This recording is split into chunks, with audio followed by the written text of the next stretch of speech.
Hello friends, welcome to the new episode of my channel. আমি অরিত্র। তো একটা খবর পেলাম দুপুরে, যেটা প্রথমে দেখে তো বিশ্বাসই হয়নি। এবং কিছু খবর হয় না যেটা আপনার শুনে মনে হয় যে ভাই এটা মিথ্যে হোক, এটা ভুল প্রমাণ হোক আর কি। তো সেরকমই একটা খবর আর কি শেয়ার করতে হচ্ছে ভিডিওতে, শুনে খুব বলতেও খুব কষ্ট হচ্ছে। সেটা হচ্ছে অনীক দত্ত, পরিচালক অনীক দত্ত, তিনি আর আমাদের মধ্যে নেই। উনি আজই আর কি উনি মারা গেছেন, আমাদেরকে ছেড়ে চলে গেছেন। এবং খুব খুব যন্ত্রণাদায়ক একটা ব্যাপার আর কি। এক তো বাংলা সিনেমার বিশাল বড় একটা লস, কারণ ওনার মতো ডিরেক্টর, সত্যি বলছি, উনি এত ভালো ভালো ছবি বানিয়েছেন, সেটা ভূতের ভবিষ্যৎ হোক, সেটা বাংলা সিনেমায় একটা নতুন রেভলিউশন এনে দিয়েছিল স্টোরি টেলিংয়ে।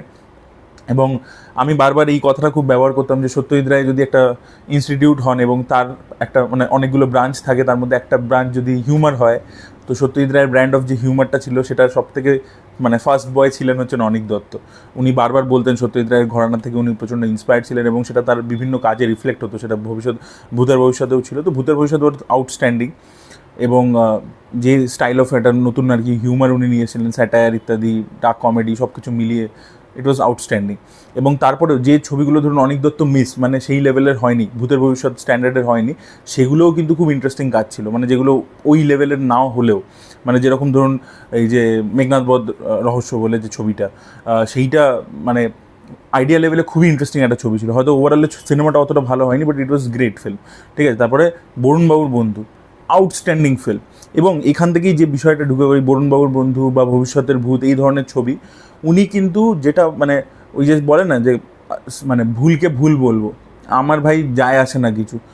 কেউ শাসক দল বসে আছে বলে তাকে তোষামত করব, তার ভুলটাকে ভুল ঠিক বলবো, এই ধরনের জিনিস উনি কোনোদিনও করেনি। এবং এই কারণে কিন্তু প্রচুর লোক ওনাকে পছন্দ করতো, যে ভাই যেটা খারাপ সেটা একদম মুখের ওপর বলবো, তাতে তুমি আমাকে কাজ করতে দেবে না, আমার সিনেমা রিলিজ করতে দেবে না, আমি লিগাল পথে যাবো, আমি রাস্তায় নামবো। তো এই জিনিসটা উনি ভবিষ্যতের ভূতের সময় করে দেখিয়েছিলেন, এবং ছবি রিলিজ করিয়ে সেই ছবিকে হিট করে দেখিয়ে দিয়েছিলেন। বরুণবাবুর বন্ধুর ক্ষেত্রেও পুরো যে ওনার দেখুন, উনি যত না বলতেন, তার থেকে বেশি নিজের কাজের মাধ্যমে করে দেখাতেন। একটা লোকের আইডিওলজি, তার পলিটিক্যাল স্টান্স, সেগুলোর ব্যাপারে উনি খুব ক্লিয়ার ছিলেন। উনি সেগুলো লুকিয়ে চুরিয়ে চলতেন না, যে ওই ধরি মাছ নাচুই পানি ওরকম করতেন না। এবং ওনার সিনেমার মাধ্যমে উনি যে বক্তব্যগুলো রাখতেন, আপনার যদি ডিফারেন্ট আইডিওলজি হয়, পলিটিক্যাল আইডিওলজি, তাও আপনি ওনার ফ্যান হয়ে যাবেন। Because he was so open, he was so on the face, এবং আনঅ্যাপোলজেটিক ছিলেন আর কি। ঠিক আছে। কোনো রকম ওরকম আর কি ডেকে ডেকে চলা, কাউকে ইমপ্রেস করে চলা, এই অ্যাটিটিউডটা ওনার ছিলই না। এবং সেই কারণের জন্যই ওনাকে চিরকাল লোকে মনে রেখে দেবে। এক হচ্ছে ওনার এই যেভাবে উনি নিজের টার্মসে লাইফ লিড করতেন, সেই অ্যাটিটিউডটা, এবং তার সাথে অবশ্যই তার সিনেমা। একটা আর্টিস্টের মেন অ্যাচিভমেন্ট হচ্ছে যে তার সিনেমাগুলো কীভাবে থেকে যাচ্ছে। তো তার যে কটা কাজ, সেগুলো চিরকাল থেকে যাবে। অপরাজিত এত সাকসেসফুল হয়েছিল, ইভেন ওনার যে লাস্ট ছবিটা ছিল আর কি, আবি চ্যাটার্জিকে নিয়ে তিনি করেছিলেন আর কি, তো সেই ছবিটাও কিন্তু যত কাণ্ড কলকাতাতে, তো সেই ছবিটাও কিন্তু সাকসেসফুল হয় পুজোর সময় রিলিজ করে। এবং তিনি দেখুন কতটা অনেস্ট ছিলেন, যে তিনি কিন্তু বলে দিয়েছিলেন যে এইটা আমার যেহেতু শরীর ভালো ছিল না, তাই জন্য আমি নিজে অনেক সময় ফ্লোরে যেতে পারিনি, আমি শুটিং করতে যেতে পারিনি। এই জিনিসটা তিনি নিজে বলে দিয়েছিলেন। এটা কোন ডিরেক্টর বলবে? পর্দায় ক্যামেরার পিছনে কী হচ্ছে, বিটিএসে কী হচ্ছে, আমরা জানতেও পারবো না। উনি চাইলে এটা চেপে যেতেই পারতেন, কিন্তু উনি নিজের দর্শকের সাথে খুব অনেস্ট ছিলেন আর কি। এবং সেই কারণে that was the only film যেটা অত প্রচার করা, ঢাকঢোল পেটানো করেনি, তা সত্ত্বেও সাকসেসফুল হয়েছিল। তো খুবই আনফর্চুনেট একটা ব্যাপার। এবং সেই সময় উনি বলছেন যে আমার হেলথ ভালো নেই, আমি তাই জন্য মাইট বি হয়তো কন্টিনিউ করবো না, এটাই আমার শেষ ছবি হবে, এই ধরনের কথা উনি বলছিলেন। আজকে যখন খবরটা শুনলাম খুবই খারাপ লাগলো। দেখুন মিডিয়াতে নানান রকম জিনিস বলছে, আমি সেগুলোর মধ্যে যেতে যাই না।